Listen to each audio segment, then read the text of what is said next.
Fala galera, eu sou o Fabiano Bandeira e aqui eu falo sobre o Botafogo. Pois é, a derrota para o Vasco por 1-0 após o fiasco contra o Palmeiras, virada da equipe de São Paulo para 4-3, o Botafogo tinha feito 3-0. E vocês perceberam que não fiz vídeo pré-jogo e dois motivos por isso. O primeiro é que, sinceramente, galera, eu estou buscando forças para falar a respeito do Botafogo. Se não tivesse o canal, tentaria não estar falando a respeito do Botafogo, mas eu tenho o canal e aqui eu estou falando a respeito de sentimento, cabeça, paixão devastadora por um clube de futebol que pode fazer muito bem em uns momentos, em outros momentos não tão bem assim. Admiro bastante aqueles que estão conseguindo fazer os vídeos, as lives. Sinceramente, parabéns. E que bom que tem muita gente empenhada nisso, porque tem muita gente, apesar de tudo, querendo ouvir a respeito do Botafogo, querendo entender de alguma forma o que acontece com o Botafogo neste momento, embora seja extremamente complicado. Após a derrota para o Palmeiras, fiz 2 ou 3 vídeos no canal Fabiano Bandeira, mas senti bastante e peço desculpas, não consegui ser profissional. Essa paixão devastadora passou por cima do profissionalismo. Então, no domingo não teve vídeo aqui no canal e todo mundo que acompanha o canal entende que aqui eu faço as análises táticas pré-jogo, mostrando o que pode acontecer na partida. Muitas vezes acontece aquilo que foi falado por aqui. E eu não fiz para o jogo do Botafogo contra o Vasco. O primeiro motivo eu acabei de explicar. O segundo motivo, aliás, eu falo daqui a pouco. Fiquei tão abalado que no sábado teve o show do Red Hot Chili Peppers no estádio Newton Santos, a banda em atividade que mais gosto, mas eu não queria estar lá. Assim que o Botafogo perdeu o Palmeiras, eu pensei imediatamente, caramba, sábado eu tenho que estar aqui novamente para ver o Red Hot. Eu tinha combinado com o meu primo, a gente se amarra na banda, então, até em respeito a ele, o ingresso que a gente tinha comprado lá no início das vendas mesmo, havia muito tempo que a gente tinha garantido os ingressos, então por isso eu fui e foi bom também para tentar de alguma forma esquecer futebol, embora no palco daquela partida ridícula do Botafogo contra o Palmeiras. Pois bem, o outro motivo pelo qual não fiz vídeo foi a questão anímica, muito à frente da questão tática. Ontem seria um jogo mental para o Botafogo. A parte tática faria parte do jogo. A questão tática faria parte do jogo para não ter repetição de termo. Mas, infelizmente, a parte psicológica do Botafogo não está boa. Então não adiantaria eu chegar aqui, colocar para vocês como o Vasco se defende, as formas que o Botafogo poderia utilizar para passar pela marcação do adversário e vencer, como o Botafogo se defende, o que o Vasco faz na zona ofensiva, se o estado mental do Botafogo está muito prejudicado. Acho que o líder mais abalado psicologicamente da história do Campeonato Brasileiro é o Botafogo deste momento. E a minha tese foi comprovada falando no popular, a parte mental.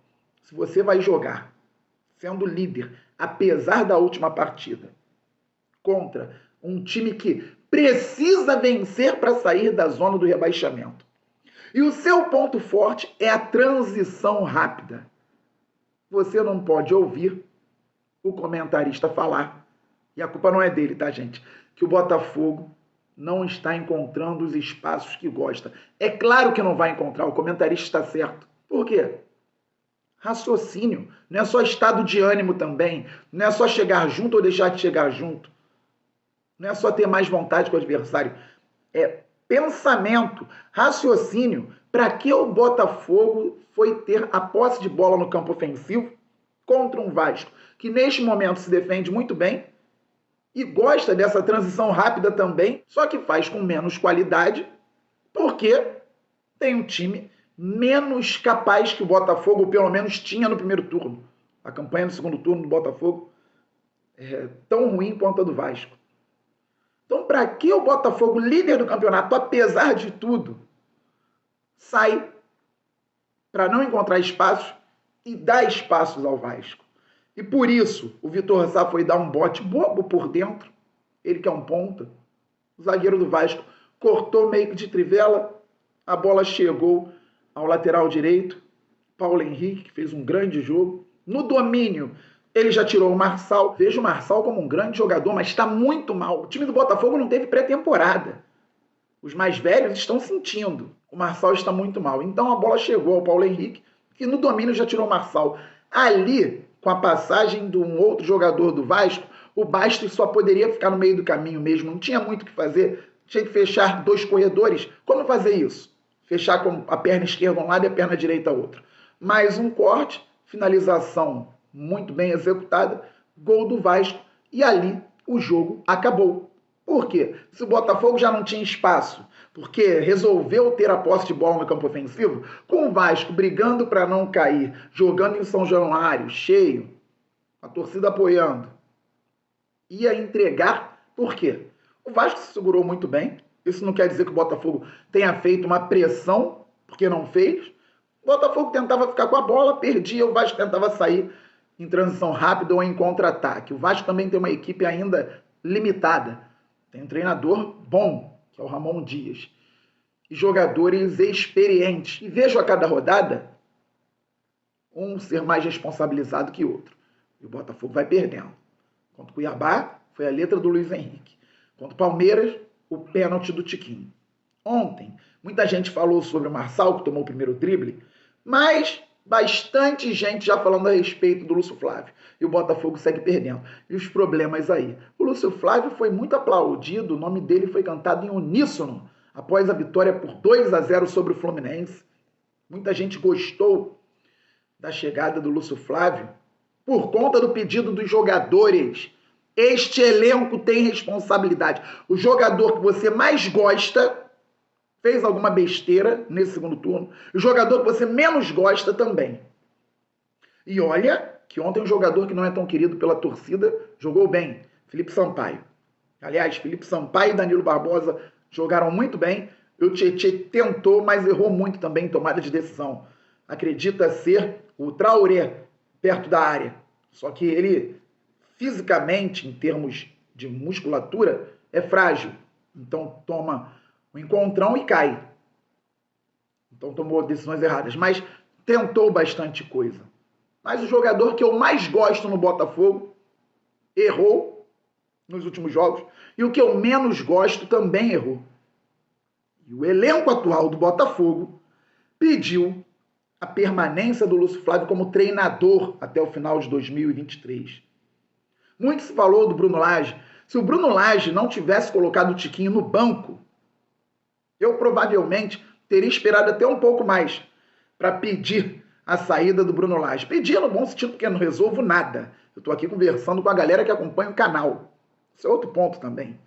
Não tem nada o Botafogo vai ver um vídeo no YouTube, vai tomar decisão. Não, o Botafogo toma a decisão que ele tem que tomar. Mas aqui na nossa conversa, nas análises que eu faço sozinho na minha casa, que eu vejo muita coisa a respeito da parte tática, eu sempre demoro para pedir a saída do treinador. Quem acompanha o canal desde 2020 sabe como é. Então o Luiz Castro saiu lá atrás, eu nem acreditei que fôssemos sentir tanta falta assim, porque o time estava organizadíssimo. Veio o Caçapa, fez um bom trabalho no recorte pequeno, 4 vitórias em 4 jogos, auxiliado pelo Lúcio Flávio. Os jogadores levantaram o Caçapa para a torcida, levantaram o Lúcio Flávio também. Depois veio o Bruno Lage, eu acreditava que pudesse dar muito certo, não deu certo. E ele tomou a decisão de botar o craque do time no banco de reservas, acabou praticamente assinando a própria demissão. E veio o pedido dos jogadores. Coloca o Lúcio Flávio, a gente sabe o que fazer. Mesmo vencendo contra o Fluminense. Eu falei aqui, olha, o gol do Botafogo foi em transição, mas teve coisas diferentes. Por quê? Não dá para fazer apenas o básico. Só caçar aí no canal. Não é fazendo só o simples que o Botafogo vai chegar ao título brasileiro. Agora, teve gente neutralizando o tal simples do Botafogo. E o Botafogo não sabe como sair. Então, taticamente, o time não encontra mais soluções para quem se defende, Cuiabá e Vasco. Psicologicamente, o time dando show no Palmeiras tomou a virada.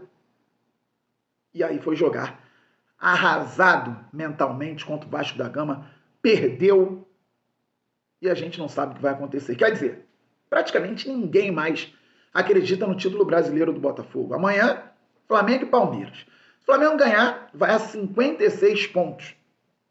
Fica brigando. O Palmeiras, se ganhar, vai a 62. O Botafogo vai jogar contra o Grêmio, tem um jogo a menos com Fortaleza. E aí? Dessa forma, o Tiquinho tomou um cartão amarelo bizonho ao fim do jogo contra o Vasco. E o Tiquinho não joga contra o Grêmio. Quem vai jogar? Então, fica difícil.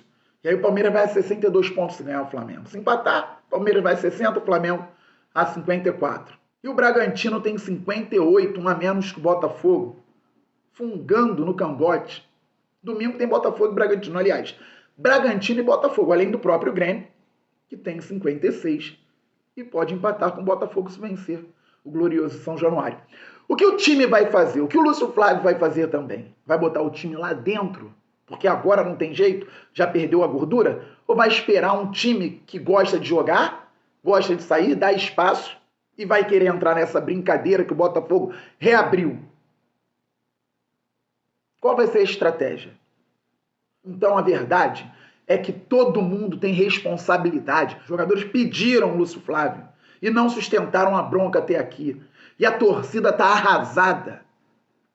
A quantidade de relatos que você lê nas redes sociais de gente com psicológico abalado é impressionante. Impressionante. Não é diferente comigo.